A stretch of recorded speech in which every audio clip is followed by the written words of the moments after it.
Երբ որ եկավ այդ այով ոչի պետություն ունենալու, չունենալու, անկախ պետություն ունենալու, իմ պապիկը մասնակցությամբ էկոնոմիստ էր, տենց մեծ փորձ ուներ, դեսօդականությունում կար պլանովա էկոնոմիկա, իրա պատկերացման մեջ, այսպես ոչ թե իրա պատկերացման, այլ մեր համակարգը ստեղծված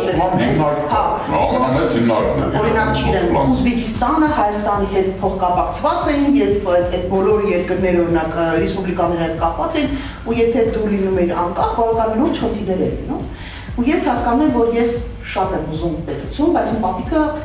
կողմ չէր ինչի, որովհետև ինքը հասկանում էր, որ մենք ինքնուրույն մեծ դժվարություններ ենք ունենալու։ Ես երբ որ հասկացա, որ ես ձայնի իրավունք չունեմ քվեարկելու, այդ միակ ընտրությունն է, որ ես շատ ծանր եմ դարել, ոչ մի կարողացա մասնակցել։ Հասկացա, որ պապիկը հեղինակություն ունի ու որպեսզի բոլորին կարողանաս համոզես, որ պետք է քվեարկել, ես որոշեցի գնալ պապիկի հետ բանակցել։ Եկած եք մեր մոտ, ասում գիտես, շատ եմ խնդրում, ասում եմ էսի, ու երկար ինձ բացատրեց, մի երկու օր բացատրեց, ինչն է խնդիրը, որտեղ ենք մենք դժվարություններն ունենում, հա։ Ասում եմ էսի, դու ես չէ բառը երբեք չեմ լսել, ինչ ուզեցել եմ, միշտ ունեցել եմ։ Խնդրում եմ, այս միակ նվերն է, որը ես քեզանից իսկապես խնդրում եմ, ու վերջին նվերն է, ինձ նվիրեք անկախ պետականություն։ Ես պետություն եմ ուզում։ Ես ուզում եմ, որ հայկական դրոշ լինի, հայկական դրամ լինի, հայկական գերբ լինի, հայկական գիմն լինի, հասկանու՞մ ես հայկականն եմ ուզում։ Արա ինձ այս նվերը, ու ես երդվում եմ, որ ես երբեք ձեզանից ոչ մի բան չեմ ուզելու։ Ասեց ես կմտածեմ,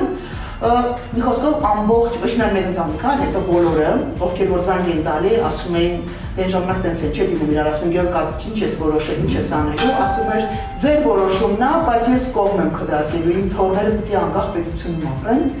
Ու ես հասկացա, որ իմ այդ բանակցությունները հաղթանակով են հավաքվել ու դա իմ ուջուր սենց ներդրումն էր այս պատմության մեջ։ Ես շատ ոչ մի վարքյան չեմ փոշմանի, որ մենք անկախ պետություն ունենք, ոչ մի վարքյան։